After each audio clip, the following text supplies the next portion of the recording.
جو سمیر سوال کھڑا کر رہے ہیں اس کا جواب آپ بہتر طریقے سے نہیں دے پا رہے. آپ کو بھی لگ رہا ہے کہ کچھ کمیاں ہیں جس پر بات ہونی چاہیے, کھل کر بات ہونی چاہیے؟ کمیاں کیوں ہیں؟ اگر وہ شریعت کے طریقے سے, شریعت کے قانون سے چلیں گے تو کمیاں کچھ بھی نہیں ہیں. اگر وہ اپنے نظریے سے شریعت کو بنائیں گے. کیا شریعت میں, کیا اسلام میں آدمی اور عورت دونوں کو برابری کا حق ملا ہوا ہے مولانا صاحب؟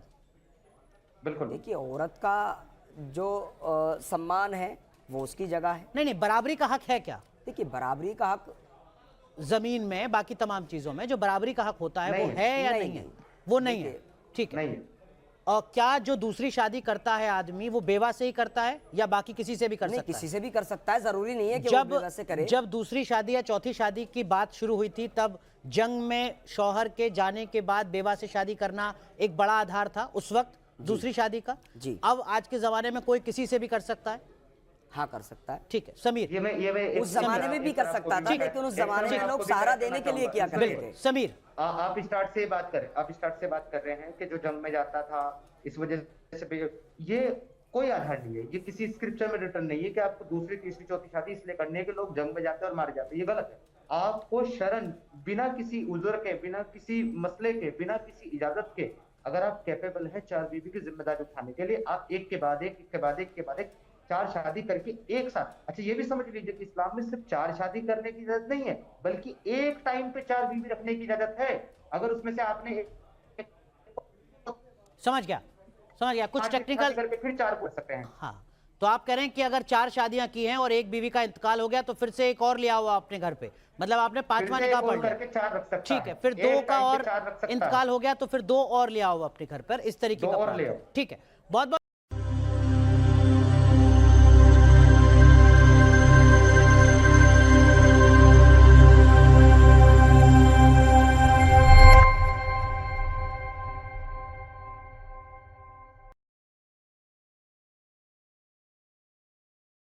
السلام علیکم ورحمۃ اللہ. میں ہوں یاسر ندیم الواجدی. سرجیکل اسٹرائک کی 32ویں ٹیسٹ پیش خدمت ہے. 5 مارچ 2018 کو دہلی کے ایک وکیل اور بی جے پی کے لیڈر اشونی کمار اپادھیائے نے سپریم کورٹ میں ایک پی آئی ایل داخل کی ہے دہلی کی ایک عورت کے کیس کو لے کر. کیس یہ تھا کہ اس عورت کے شوہر نے دوسرا نکاح کر لیا تھا, اور جب یہ عورت اپنے شوہر کے خلاف ایف آئی آر لانچ کرانے کے لیے پولیس کے پاس گئی تو پولیس نے ایف آئی آر لانچ کرنے سے منع کر دیا. پولیس کا کہنا یہ تھا کہ معاملہ چونکہ مسلم سماج سے جڑا ہوا ہے اور ہسبینڈ اینڈ وائف دونوں مسلمان ہیں, اس لیے یہ مسئلہ آئی پی سی 494 کے تحت نہیں آتا ہے.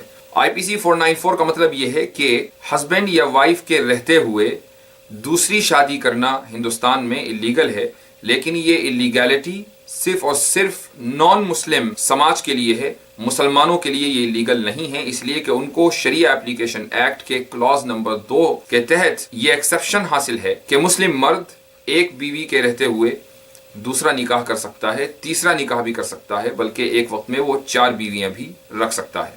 اشونی کمار اپادھیائے نے سپریم کورٹ میں یہ پیٹیشن داخل کی ہے کہ اپلیکیشن ایکٹ کے اس کلاز نمبر 2 کو انکانسٹیٹیوشنل مان لیا جائے اور اس کو نلیفائی کر دیا جائے. معاملہ اگرچہ پولیگمی کا تھا, لیکن اشونی کمار اپادھیائے نے نکاح حلالہ کو بھی اپنی پیٹیشن میں شامل کیا, اور ظاہر ہے کہ بی جے پی کے لیڈر سے آپ اس سے زیادہ اور ایکسپیکٹ کیا کر سکتے ہیں. کم سے کم اتنا طے ہے کہ اس پیٹیشن کے داخل ہونے سے لوگوں کو یہ پتہ چل گیا کہ اشونی کمار اپادھیائے کی ڈور کہاں سے ہل رہی ہے. سپریم کورٹ کی 2 رکنی بینچ نے یہ فیصلہ کیا کہ معاملہ چونکہ کانسٹیٹیوشنل انٹرپریٹیشن کا ہے, اس لیے اس کو 5 رکنی کانسٹیٹیوشنل بینچ کے حوالے کر دیا جائے.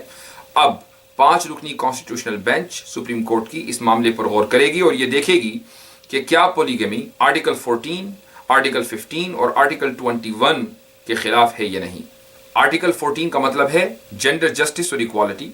آرٹیکل 15 کا مطلب ہے کہ مذہبی بنیادوں پر کسی کے ساتھ ڈسکریمنیشن نہیں کیا جائے گا, اور آرٹیکل 21 کا مطلب ہے پرسنل لبرٹی.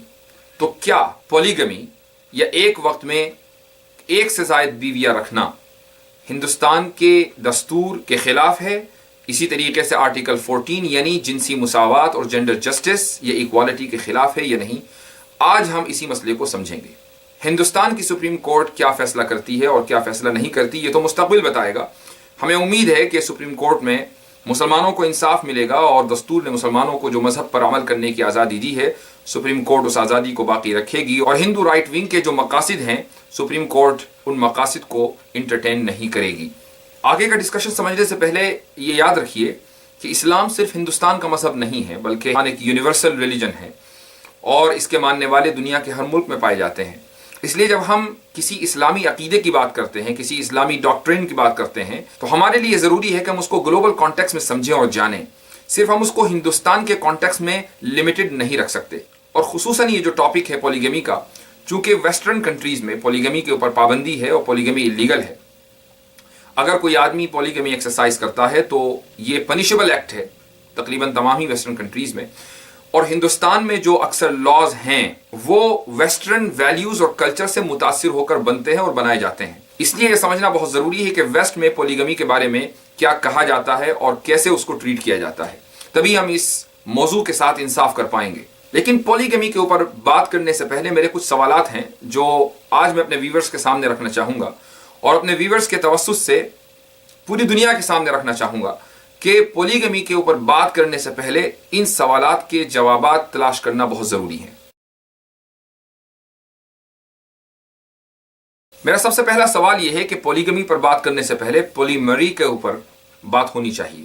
پولیمری کا مطلب ہے گروپ میرج. اس وقت یہ طریقہ بہت سے مغربی ممالک میں رائج ہے, بلکہ یونائٹڈ کنگڈم میں اس کو لیگلائز کرنے کے لیے کوششیں جاری ہیں, اور اگر یونائٹڈ کنگڈم میں یہ لیگلائز ہو جاتا ہے تو یورپ اور امریکہ میں اس کا لیگلائز ہونا بہت زیادہ آسان ہو جائے گا. بلکہ پولیمری کے تعلق سے نیو یارک کی ایک عدالت نے ابھی حال ہی میں پچھلے سال مارچ میں ایک فیصلہ بھی سنایا ہے, جس سے یہ بات صاف ہو کر آ جاتی ہے کہ امریکہ میں جو جوڈیشل سسٹم ہے وہ پولیمری کے حق میں ہے. پولیمری کہتے ہیں گروپ میرج کو.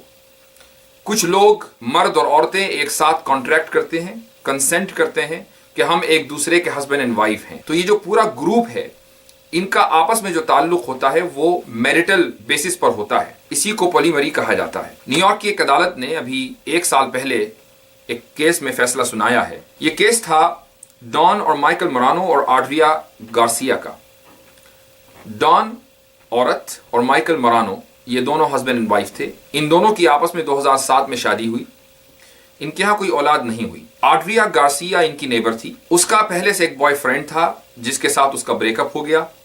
پھر اس کا اس جوڑے کے ساتھ تعلق ہوا, ڈان کے ساتھ اور مائیکل کے ساتھ. ان تینوں کے درمیان آپس میں یہ طے پایا کہ یہ تینوں ایک دوسرے کے ساتھ شادی کا ایگریمنٹ کر لیں اور مائیکل کے آڈریا کے ساتھ جنسی تعلقات ہوں, جس کے نتیجے میں اگر آڈریا گارسیا پریگننٹ ہو جاتی ہے تو اس کا جو بچہ ہوگا وہ تینوں کا مشترکہ بچہ ہوگا اور تینوں کو اس کی کفالت کا حق ہوگا. آڈریا کے یہاں ایک بیٹا ہوا. 18 مہینے تک یہ تینوں ایک ساتھ ہنسی خوشی رہتے رہے. اس کے بعد پھر یہ ہوا کہ ڈان یعنی جو وائف تھی مائیکل کی, اس میں اور آڈریا میں معاشقہ شروع ہو گیا اور انہوں نے ہسبینڈ مائیکل کو اپنے سے الگ کر دیا اور دوسرے گھر میں جا کر رہنے لگے. مائیکل نے بچے کی بایولوجیکل ماں یعنی آڈریا کو سو کر دیا, اس پر کیس کر دیا, جس کے نتیجے میں ڈان یعنی بیوی نے اپنے شوہر مائیکل کے خلاف طلاق کا مطالبہ کیا. ابھی طلاق کا کیس عدالت میں چل ہی رہا تھا کہ مائیکل اور آڈریا ان دونوں میں آپس میں معاشقہ ہو گیا اور یہ دونوں ایک ساتھ رہنے لگے.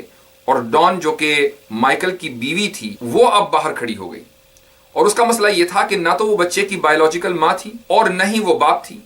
اس کا بچے سے کوئی تعلق نہیں تھا سوائے اس کے کہ اس نے 10 سال تک بچے کی پرورش میں شرکت کی ہے. اب اس نے عدالت میں یہ پلی داخل کی کہ میرا چونکہ بچے سے 10 سال کا تعلق رہا ہے اور ہم ایک کانٹریکٹ میں داخل ہوئے تھے اور کانٹریکٹ کے مطابق مجھے بھی کفالت کا حق تھا, مجھے بھی اس کی گارجینشپ کا حق تھا, اس لیے مجھے عدالت سے وہ حق ملے.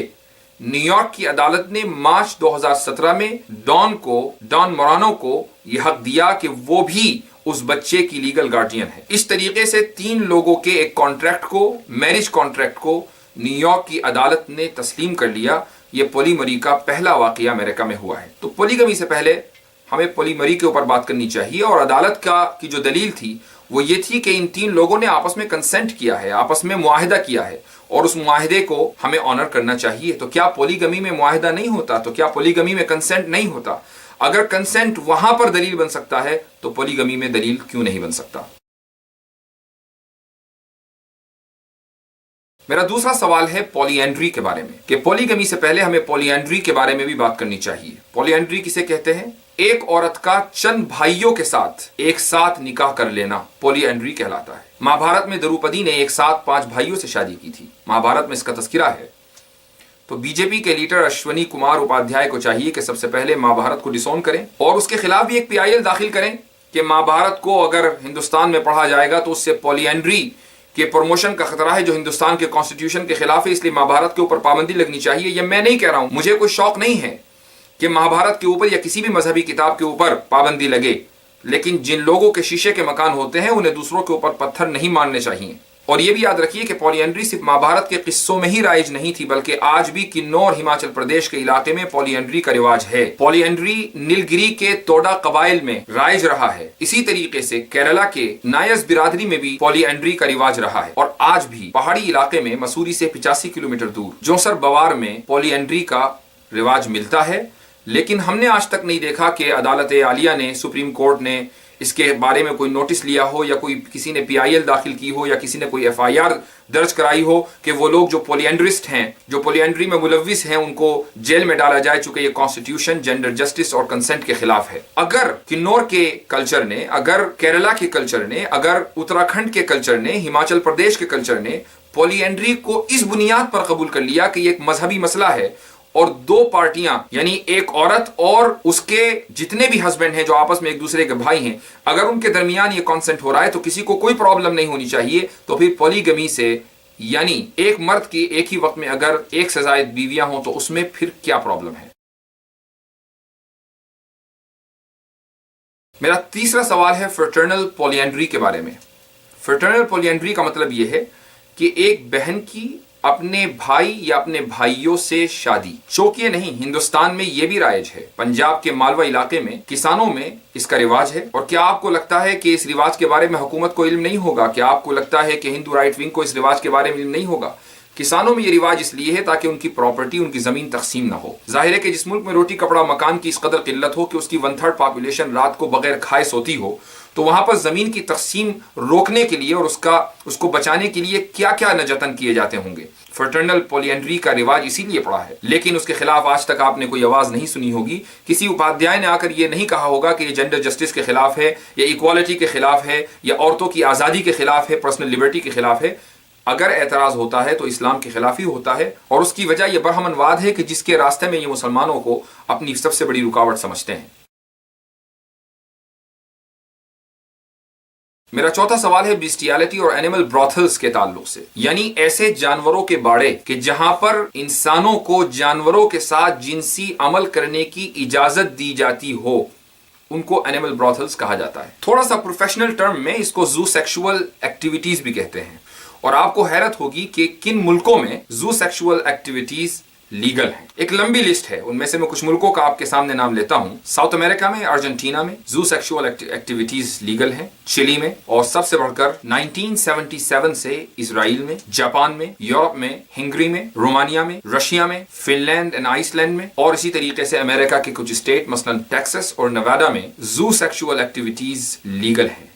یعنی ایک انسان کسی بھی جانور سے جنسی تعلق اگر قائم کرے گا تو اس کے خلاف کوئی لیگل ایکشن نہیں لیا جا سکے گا۔ تو جب ہم پولیگمی کے بارے میں بات کرتے ہیں تو بیسٹیالٹی کے بارے میں کیوں نہیں بات کرتے؟ اس حیوانی عمل کے بارے میں کیوں نہیں بات کرتے؟ یہاں تو کنسنٹ بھی نہیں ہے۔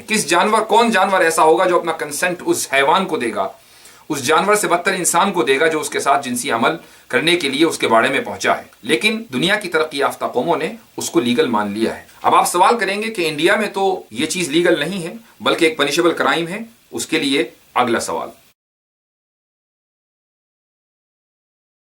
میرا 5واں سوال ہے IPC 377 کے بارے میں۔ 8 جنوری 2018 کو سپریم کورٹ نے IPC 377 پر اثر نو غور کرنے پر رضامندی ظاہر کی ہے۔ 377 کا مطلب یہ ہے کہ ہندوستان میں ہوموسیکشوالٹی اور اسی طریقے سے کسی جانور کے ساتھ جنسی عمل اللیگل ہیں اور پنشیبل کرائم ہیں، لیکن سپریم کورٹ اب اس پر اثر نو غور کرنے جا رہی ہے کہ یہ کلونیل قانون ہے، یعنی یہ قانون برٹش راج کا بنایا ہوا قانون ہے، اس لیے ہندوستان جیسے ماڈرن ملک میں اب اس قانون کے باقی رکھنے کا کوئی مطلب نہیں ہے۔ ہوموسیکشوالٹی کو لیگلائز کرنے کے لیے جو دلیل دی جاتی ہے لبرلز کی طرف سے اور بہت سے گورنمنٹ کے حلقوں کی طرف سے، وہ یہ ہے کہ اگر دو لوگ آپس میں کنسنٹ کرتے ہوئے رضامندی کے ساتھ اگر وہ ایک ساتھ رہنا چاہتے ہیں اور جنسی عمل کرنا چاہتے ہیں تو اس میں کسی کو کیا نقصان ہے۔ اسلام کے بہت سے احکام کنسنٹ کے اوپر ڈیپینڈ نہیں کرتے ہیں، لیکن کنسنٹ ان لوگوں کا آرگیومنٹ ہے جنہیں پولیگمی سے اور ایک ہی وقت میں ایک سے زائد بیویاں رکھنے پر اعتراض ہے،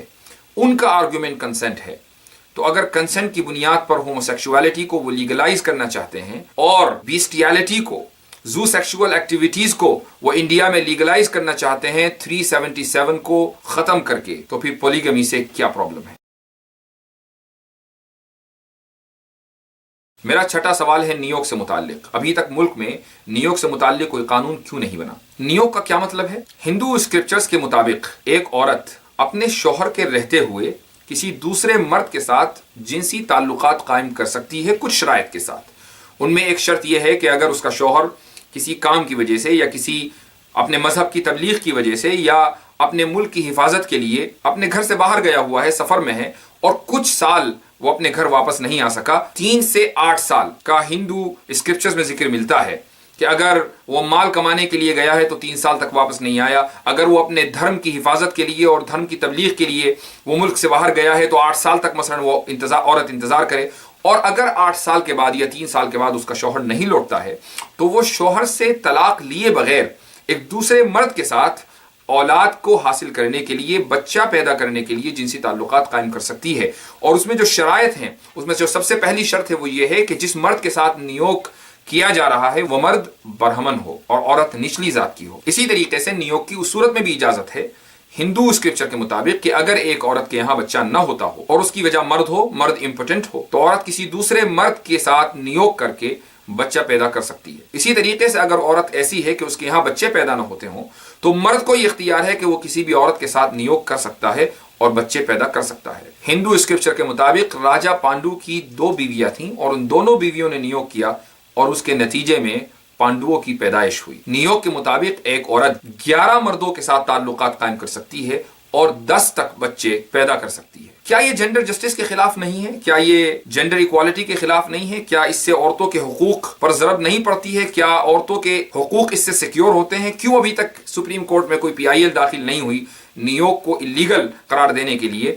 صرف اس وجہ سے کہ نیویارک منوسمرتی کے اوپر مبنی ایک لا ہے، ایک قانون ہے جس کا برہمنوں کے ذریعے استعمال ہوتا ہے اور برہمن مرد غیر برہمن عورتوں کا اس طریقے سے استحصال کرتے ہیں۔ یہی وجہ ہے کہ ایک تمل رائٹر پیرومل موروگن نے ایک کتاب لکھی جس کا عنوان تھا مدھورو بھاگن، اور جس کا انگریزی ترجمہ ہوا ہے، اس انگریزی کتاب کا نام ہے 1 Part Woman۔ اس کتاب میں آتھر نے، رائٹر نے نیویارک کی جو پریکٹس ہے ہندو کلچر میں، اس کے اوپر یہ پورا ناول لکھا ہے۔ وہ لوگ جو نیویارک پریکٹس کرتے ہیں یعنی برہمن، انہوں نے اس ناول کے آتھر پیرومل موروگن کے خلاف مدراس ہائی کورٹ میں ایک PIL داخل کی اور کہا کہ عدالت پیرومل موروگن کو مجبور کرے کہ وہ اپنی کتاب اور اپنا ناول واپس لے لیں اور اس ناول پر ہندوستان میں پابندی لگائی جانی چاہیے۔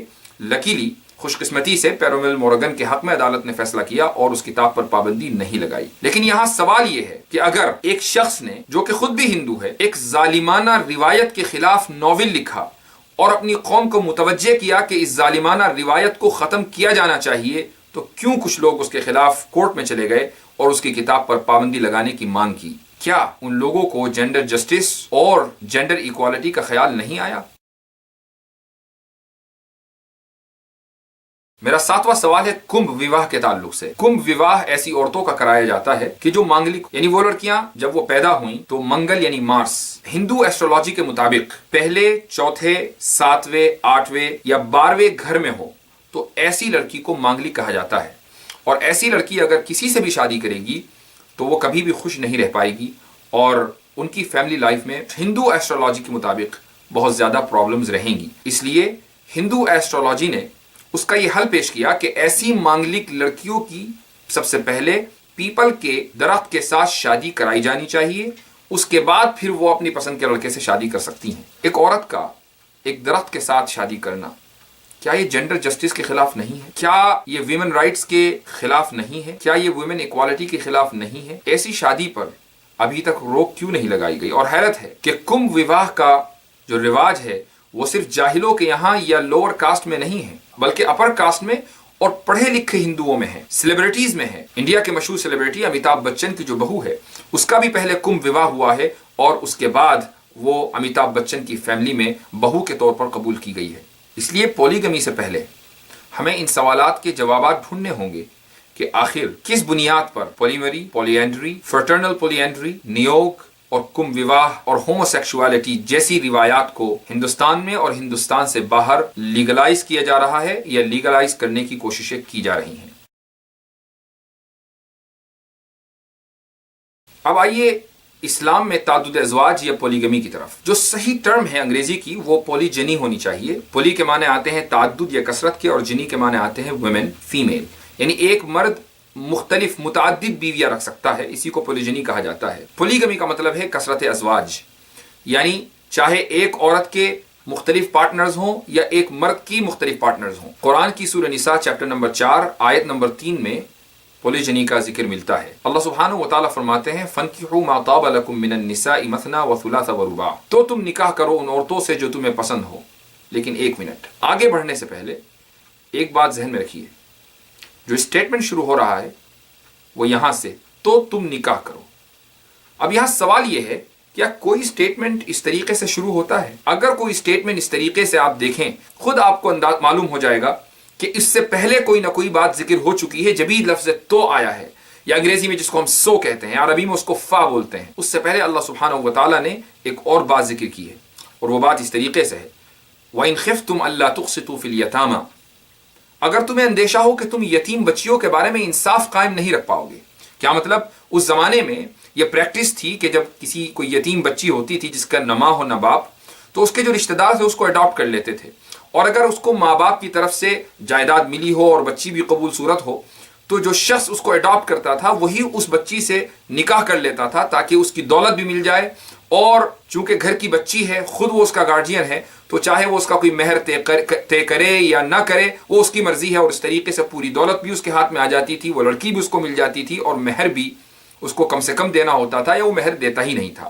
اللہ سبحانہ و تعالیٰ نے اس آیت میں یہ حکم دیا ہے کہ اگر تمہیں اندیشہ ہو، اگر یقین ہو تو ظاہر ہے تمہیں اس چیز سے بچنا ہے، لیکن اگر تمہیں اندیشہ بھی ہے کہ تم یتیم بچیوں کے بارے میں انصاف نہیں کر پاؤ گے تو تم ایسی بچیوں سے دور رہو، ان کی تم پرورش ضرور کر سکتے ہو لیکن نکاح تم ان سے نہ کرو، نکاح ان عورتوں سے کرو جو تمہیں پسند ہو۔ ہاں، تم ایسی صورت میں تم ایک عورت سے نکاح کرو، 2 عورتوں سے نکاح کرو، 3 عورتوں سے نکاح کرو، تم 4 عورتوں سے بھی نکاح کر سکتے ہو۔ اس کے بعد اسی آیت میں اللہ سبحانہ و تعالیٰ آگے فرماتے ہیں لیکن اگر تمہیں یہ اندیشہ ہو کہ تم ان عورتوں کے ساتھ انصاف نہیں کر پاؤ گے فواحدہ، تو پھر ایک ہی بیوی کے اوپر اکتفا کرو۔ اسلام وہ پہلا مذہب ہے جس نے پولیجنی کو ریگولیٹ کیا ہے، سب سے پہلے اس کے تعلق سے قانون بنایا ہے۔ اسلام سے پہلے جو طریقہ تھا، چاہے وہ مکہ کے مشرکین ہوں یا پھر دوسرے مذاہب کے ماننے والے، ان میں تعدد ازواج یعنی پولیجنی رائج تھا اور اس کی کوئی لمٹ نہیں تھی۔ شری کرشن کی 16,000 بیویاں تھیں۔ ہم یہ نہیں کہتے کہ آپ شری کرشن کو کرٹیسائز کیجئے، ہو سکتا ہے کہ اس زمانے میں جس ٹریڈیشن کو وہ مانتے ہوں اس میں ہزاروں بیویاں ایک مرد رکھ سکتا ہو، تو ہم اس کو کرٹیسائز نہیں کرتے، لیکن یہ ضرور کہنا چاہتے ہیں کہ اسلام سے پہلے ان طریقوں کا رواج تھا۔ جوڈیزم میں اس کا رواج تھا، کرسچینٹی میں اس کا رواج تھا۔ اولڈ ٹیسٹمنٹ کے مطابق حضرت سلیمان کی 700 بیویاں تھیں۔ نیو ٹیسٹمنٹ میں یہ بات لکھی ہوئی ہے کہ اولڈ ٹیسٹمنٹ کو فالو کرنا ہے۔ نیو ٹیسٹمنٹ میں اس بات کو کہ حضرت سلیمان کی 700 بیویاں تھیں ڈس اون نہیں کیا گیا۔ اس کا مطلب یہ ہوا کہ جوڈیزم اور کرسچینٹی میں بھی پولیگمی کا رواج رہا ہے۔ ہندوستان میں بھی پولیگمی کا بہت حد تک رواج رہا ہے۔ 1950s میں جب ہندو میرج ایکٹ بنا تو اس وقت پھر پولیگمی کو الیگل قرار دیا گیا تھا، اور اس کی وجہ یہ بتائی گئی کہ پولیگمی جینڈر جسٹس اور جینڈر ایکوالٹی کے خلاف ہے۔ ہم ابھی اس بات کو بھی سمجھنے کی کوشش کریں گے کہ کیا واقعی پولیگمی جینڈر جسٹس اور جینڈر ایکوالٹی کے خلاف ہے، لیکن اس سے پہلے یہ بھی جان لیجئے کہ آپ صلی اللہ علیہ وسلم پر جب یہ سورہ نساء کی آیت نازل ہوئی کہ جس میں پولیگمی کو یا پولیجنی کو جائز قرار دیا گیا تھا کہ ایک مرد ایک سے زائد بیویاں رکھ سکتا ہے، اس وقت ایسا نہیں ہوا کہ اس آیت کے نازل ہونے کے بعد مردوں نے دھڑا دھڑ دوسری اور تیسری شادیاں کرنی شروع کر دی ہوں، بلکہ اس کا الٹا ہوا کہ جو لوگ مسلمان ہو رہے تھے انہیں اپنی بیویوں کو طلاق دینی پڑی، اس لیے کہ بہت سے لوگ ایسے تھے کہ جو اپنے پرانے مذہب کے مطابق 10 بیویاں 20 بیویاں رکھے ہوئے تھے۔ ایک صحابی ہے جن کا نام ہے غیلان ابن مسلمہ ثقفی، ان کی 10 بیویاں تھیں۔ جب یہ مسلمان ہوئے تو آپ صلی اللہ علیہ وسلم نے ان کو حکم دیا کہ تم میکسیمم 4 بیویاں رکھ سکتے ہو، انہیں اپنی 6 بیویوں کو چھوڑنا پڑا۔ اب آئیے اس دعوے کو ایگزامن کرتے ہیں کہ کیا ایک ہی وقت میں ایک سے زائد بیویاں رکھنا جینڈر جسٹس یا جینڈر ایکوالٹی کے خلاف ہے یا خلاف نہیں ہے۔ اس سے پہلے ہمیں یہ سمجھنا ہوگا کہ ایکوالٹی آخر ہے کیا۔ ہم بہت نام سنتے ہیں یکسانیت کا، مساوات کا، تو ایکوالٹی کی ڈیفینیشن کیا ہے؟ اسٹینفورڈ انسائکلوپیڈیا آف فلسفی نے جو ایکوالٹی کی ڈیفینیشن کی ہے اس کے مطابق ایکوالٹی کا مطلب ہے دو چیزوں کے درمیان کوالٹیٹیو ریلیشن شپ، یعنی ایکوالٹی کوانٹٹی کے اوپر ڈیپینڈ نہیں کرتی ہے بلکہ کوالٹی کے اوپر ڈیپینڈ کرتی ہے۔ مساوات کا مطلب صرف یہ نہیں ہے کہ 1 versus 1، بلکہ مساوات کا مطلب ہے، ایکوالٹی کا مطلب ہے کہ treat like cases alike and unlike cases unlike, یعنی دو ایک جیسے کیسز کو ایک طریقے سے ڈیل کرنا اور مختلف کیسز کو مختلف طریقے سے ڈیل کرنا۔ اب دیکھنا یہ ہے کہ وہ کون سی کوالٹی ہے کہ جس کی بنیاد پر پولیگمی کو مغربی ممالک میں ویسٹرن کنٹریز میں اللیگل قرار دیا گیا تھا۔ ویسٹرن سیکولر فلسفی کے مطابق میرج ایک انسٹیٹیوشن ہے جس میں مرد اور عورت دونوں کو ایکول رائٹس اور ایکول پاور حاصل ہونی چاہیے، لیکن اگر مرد کو ایک سے زائد بیویاں رکھنے کا اختیار دے دیا گیا تو مرد کی پاور بڑھ جائے گی اور عورت کی حیثیت اور اس کی پوزیشن کم ہو جائے گی۔ ہم اسی نیریٹو کو آگے لے کر چلتے ہیں۔ یاد رکھیے کہ آگے جو میں کچھ کہنے جا رہا ہوں وہ اسلام کی دلیل نہیں ہے۔ مسلمانوں کے لیے پولیگمی میں یا پولیجنی میں بلیو کرنے کے لیے صرف اتنا کافی ہے کہ آپ صلی اللہ علیہ وسلم نے خود اس کی پریکٹس کی ہے اور قرآن میں اس کا حکم آ گیا ہے۔ اس کے علاوہ ہمیں کسی اور چیز کو سمجھنے اور جاننے کی ضرورت نہیں ہے، ہمارے لیے اتنا کافی ہے۔ لیکن ہم یہ بھی سمجھنا چاہیں گے کہ آخر کس بنیاد پر پولیگمی کو ویسٹرن کنٹریز نے اور ان کی نقالی اور تقلید میں انڈیا میں 1950s کے اندر اس کو ریجیکٹ کیا گیا، اور اب سپریم کورٹ میں مسلمانوں کے تعلق سے اس پر بحث ہونے والی ہے کہ کیا پولیگمی کو باقی رکھا جائے یا نہیں۔ وہ کون سی ویلیو ہے، وہ کون سی کوالٹی ہے۔ ہم نے یہ تسلیم کر لیا کہ میرج ایک انسٹیٹیوشن ہے جس کے دو پلرز ہیں، ایک مرد اور ایک عورت، اور ان دونوں کے درمیان طاقت اور کنٹرول ان دونوں میں برابری ہونی چاہیے۔ لیکن ہوتا یہ ہے کہ نکاح کا، شادی کا جو ایک بنیادی مقصد ہے وہ ہے اولاد حاصل کرنا، ریپروڈکشن۔ انسان کی نسل اس وقت تک بڑھ نہیں سکتی جب تک شادی کے ذریعے اولاد نہ ہو۔ اس ریپروڈکشن کے پروسیس میں شروع سے لے کر آخر تک عورت کا کنٹرول اور اس کی پاور زیادہ ہے۔ 9 مہینے تک عورت پریگننٹ رہتی ہے، مرد نہیں رہتا ہے۔ اس کے بعد بریسٹ فیڈنگ کا مرحلہ آتا ہے، یہ کام مرد نہیں کرتا ہے، عورت کرتی ہے۔ اسی طریقے سے عورت اگر چاہے وہ اپنی پریگننسی کو چھپا سکتی ہے، اور مرد کے پاس کوئی ایسا طریقہ نہیں ہے کہ وہ دیکھ کر بتا دے کہ عورت پریگننٹ ہو گئی ہے یا نہیں ہوئی ہے۔ اگر وہ چھپانا چاہے تو بہت آسانی کے ساتھ چھپا سکتی ہے، بلکہ اگر وہ مسکیریج کرنا چاہے، وہ ایبورشن کرانا چاہے، یاد رکھیے یہ بات اسلامک پرسپیکٹو میں نہیں ہو رہی ہے بلکہ ایک جنرل بات ہو رہی ہے کہ اگر عورت ایبورشن کرانا چاہے مرد کو بتائے بغیر تو وہ ایبورشن بھی کرا سکتی ہے، چونکہ یہ نالج اور انفارمیشن اسی کے پاس ہے کہ وہ پریگننٹ ہے۔ یہ نالج اور انفارمیشن مرد کے پاس نہیں ہے، بلکہ اس سے بڑھ کر عورت کو یہ بھی پتا ہے کہ اس کے پیٹ میں جو بچہ پل رہا ہے اس کا بایولوجیکل باپ کون ہے، کیا وہی ہے کہ جس کے ساتھ عورت نے نکاح کیا ہے یا کوئی اور ہے۔ یہ انفارمیشن صرف عورت کو نیچر نے دی ہے، مرد کے پاس اس انفارمیشن کے ایکسس کا کوئی طریقہ نہیں ہے۔ بچہ پیدا ہوتا ہے تو اس کا تعلق اپنی ماں سے زیادہ ہوتا ہے اور اپنے باپ سے کم۔ وہ اپنی ماں سے زیادہ اٹیچڈ ہوتا ہے، اپنے باپ سے اس کا اٹیچمنٹ کم ہوتا ہے۔ یہ دن رات کا ہمارا آبزرویشن ہے، اس کو ثابت کرنے کی کوئی ضرورت نہیں ہے۔ تو میرج کے انسٹیٹیوشن میں شروع سے لے کر آخر تک جب بات ریپروڈکشن کی جائے تو عورت زیادہ کنٹرولنگ ہے، عورت کے پاس زیادہ پاور ہے، مرد کے پاس پاور کم ہے اور کنٹرول کم ہے، جبکہ اس انسٹیٹیوشن کی بنیاد ایکوالٹی پر ہے۔ اب اگر آپ چاہیں کہ مرد بھی عورت کے ایکول آ جائے تو اس کے دو طریقے ہیں، یا تو یہ کہ عورت کے جو اختیار ہے اور اس کی جو پاورز ہیں اس کو کم کر کے مرد کو دے دیا جائے، ظاہر ہے کہ یہ پاسبل نہیں ہے، اس لیے کہ عورت کے پاس جو چوائس ہے، جو اختیار ہے، جو پاور ہے وہ نیچرل ہے، آپ اس سے وہ چیز لے کر مرد کو نہیں دے سکتے۔ دوسرا طریقہ یہ ہے کہ مرد کے پاس جو لمیٹڈ اختیار ہے اور جو پاور ہے آپ اس کو استعمال کرنے کے مواقع اور ایونیوز کو بڑھا دیجئے، اسی کو پولیگمی کہا جاتا ہے۔ یعنی وہ لمیٹڈ اختیار، وہ لمیٹڈ کنٹرول جو ایک مرد ایک عورت کے ساتھ استعمال کر سکتا ہے وہ ایک سے زائد عورتوں کے ساتھ استعمال کرے۔ اس طریقے سے مرد کو آپ عورت کے برابر لے کر آتے ہیں، یہ ہے ایکوالٹی۔ تو پولیگمی دراصل ایکوالٹی کو تحفظ فراہم کرتی ہے، لیکن اگر آپ یہ کہتے ہیں کہ پولیگمی اللیگل ہے اور ایک مرد اور ایک عورت کا نکاح ہی نیچرل اور لیگل ہے تو اس کا مطلب یہ ہوا کہ آپ جینڈر جسٹس اور جینڈر ایکوالٹی کے خلاف بات کر رہے ہیں۔ چونکہ جب جینڈر ایکوالٹی کی بات آتی ہے تو صرف عورت کو نہیں دیکھا جاتا، جینڈر میں مرد کا جینڈر بھی داخل ہے، اس کو بھی ایکول ہونا چاہیے، اس کی ایکوالٹی کی بھی بات کرنی چاہیے۔ آخر میں یہ بھی واضح کر دوں کہ اسلام میں پولیجنی ضروری نہیں ہے بلکہ ایک پروویژن ہے، ایک آپشن ہے، اور اس کی ایک وجہ ہے، اس کی ایک حکمت ہے کہ پیڈیاٹرکس یعنی بچوں کی میڈیکل سائنس کے مطابق ایک لڑکے اور ایک لڑکی میں جو فرق ہے وہ یہ ہے کہ لڑکی میں اندرونی اعتبار سے مختلف بیماریوں سے فائٹ کرنے کی طاقت زیادہ ہوتی ہے ایک لڑکے کے مقابلے میں، یہی وجہ ہے کہ دنیا میں بچوں کی ڈیتھ زیادہ ہوتی ہے بچیوں کے مقابلے میں، اور اگر بچہ اس مرحلے سے نکل جائے، وہ بڑا ہو جائے، تب بھی مردوں کے جو ڈیتھ کیسز ہیں وہ عورتوں کے مقابلے میں کہیں زیادہ ہیں۔ مردوں کو جنگوں میں بھی جانا ہے، ان کو سڑک پر بھی رہنا ہے، روڈ ایکسیڈنٹ میں بھی ان کی ڈیتھ ہوتی ہے، اور اس کے علاوہ جو نیچرل ریزن سے ان کی ڈیتھ ہوتی ہے وہ الگ ہے، جس کا لازمی نتیجہ یہ نکلتا ہے کہ دنیا میں مردوں کا ریشیو کم ہوگا اور عورتوں کا ریشیو زیادہ۔ اسی لیے اگر پولی جنی کی اجازت نہ دی جائے تو یقیناً ایسا ہوگا کہ ہزاروں نہیں بلکہ لاکھوں کروڑوں عورتیں ایسی ہوں گی کہ جن کو ان کا پرفیکٹ میچ نہیں مل پائے گا، اور جب وہ پرفیکٹ میچ ان کو نہیں ملے گا تو پھر یہ عورتیں اسی کنسنٹ کے بھوت کو اپنے تھیلے سے باہر نکالیں گی اور کہیں گی کہ میرا جسم اور میری مرضی، اور اس طریقے سے پورے معاشرے میں زنا عام ہوگا، ایڈلٹری عام ہوگی، بلکہ اس کو لیگل پروٹیکشن دیا جائے گا۔ یاد رکھیے، ہم مسلمان دنیا میں رہتے ضرور ہیں، لیکن اس دنیا میں آخرت کے لیے رہتے ہیں اور آخرت کے لیے جیتے ہیں۔ ہمارے لیے یہ اہم نہیں ہے کہ دنیا ایکوالٹی کی ڈیفینیشن کیا کرتی ہے اور ایکوالٹی کو کس طریقے سے سمجھتی ہے۔